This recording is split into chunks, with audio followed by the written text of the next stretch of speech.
જય શ્રી કૃષ્ણ. સ્કંદ 1 ભાગવત રહસ્ય 42. શ્રી કૃષ્ણના સ્વરૂપનું જેને બરાબર જ્ઞાન થાય છે તે ઈશ્વરથી જુદો રહી જ શકતો નથી. સર્વમાં ઈશ્વરને જોનારો પોતે ઈશ્વરરૂપ બને છે. શુદ્ધ બ્રહ્મ માયાના સત્સંગ વિના અવતાર લઈ શકે નહીં. 100 ટચનું સોનું એટલું પાતળું હોય છે કે તેમાંથી દાગીના ઘડી શકાય નહીં. દાગીના બનાવવા તેમાં બીજી ધાતુ ઉમેરવી પડે છે. તેવી જ રીતે પરમાત્મા પણ માયાનો આશ્રય કરી અવતાર લઈ પ્રગટ થાય છે, પણ ઈશ્વરને માયા બાધક થતી નથી. જીવને માયા બાધક થાય છે. ભગવાન પ્રત્યે પ્રેમ વધારવા ભગવાનના અવતારોની કથા સાંભળો. પરમાત્માના 24 અવતારો છે. તે 24 અવતારોની કથા ભાગવતમાં વર્ણવી છે.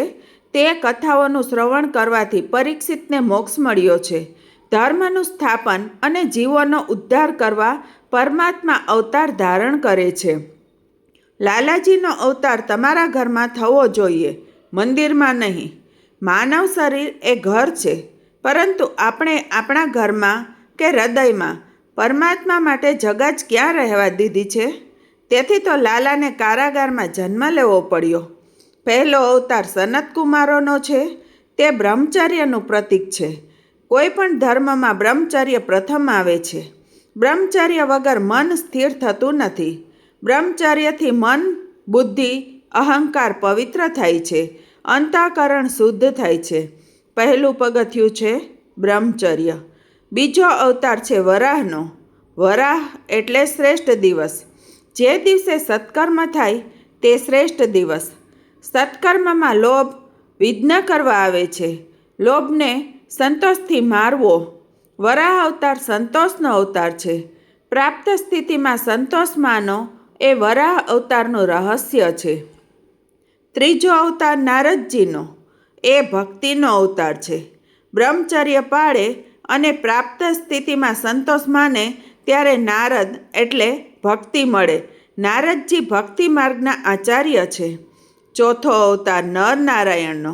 ભક્તિ મળે એટલે ભગવાનનો સાક્ષાત્કાર થાય.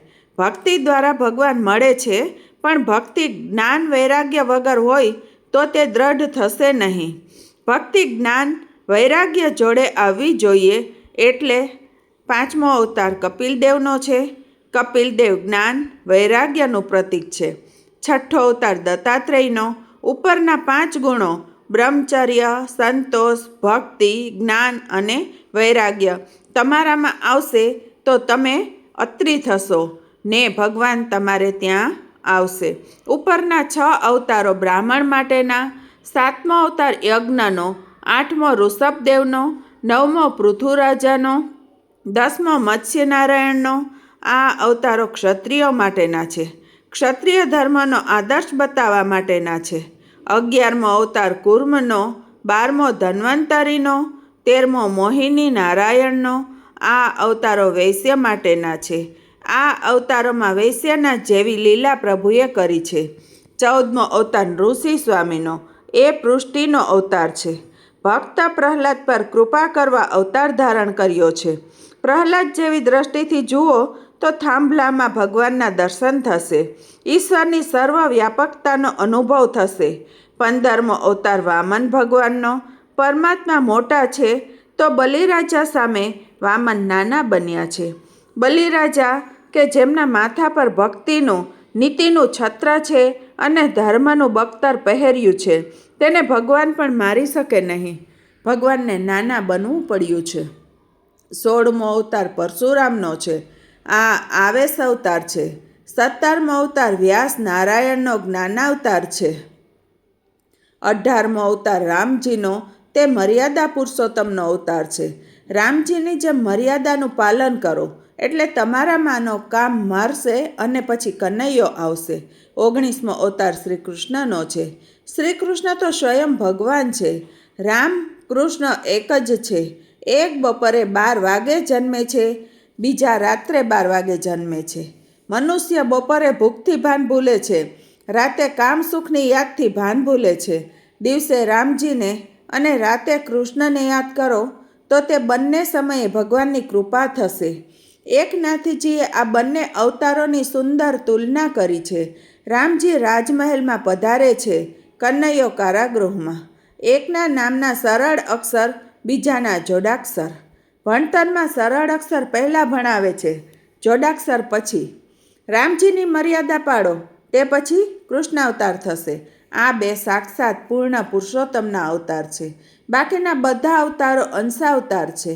અલ્પકાળ માટે તથા અલ્પજીવના ઉદ્ધાર માટે જે અવતાર થાય તે અંશાવતાર, અને અનંતકાળ માટે અનંત જીવોના ઉદ્ધાર માટે અવતાર થાય તે પૂર્ણાવતાર, તેમ સંતો માને છે. ભાગવતમાં કથા કરવાની છે, કનૈયાની, પણ ક્રમે ક્રમે બીજા અવતારોની કથા કહ્યા પછી અધિકાર પ્રાપ્ત થાય, એટલે પછી કનૈયો આવે. તે પછી હરિ, કલ્કી, બુદ્ધ વગેરે મળી 24 અવતારો થયા છે. પરમાત્માના 24 અવતાર પરમાત્મા શબ્દમાંથી જ નીકળે છે. 5, 2, 4.5, અડધો ત, 8, છેલ્લો માં 4.5, બધાનો સરવાળો 24. બ્રહ્માંડ પણ ઈશ્વરનો અવતાર જ છે. કેટલાક બ્રહ્માંડમાં ઈશ્વરને જુએ છે, કેટલાક સંસારના સર્વ પદાર્થોમાં ભગવત સ્વરૂપના દર્શન કરે છે.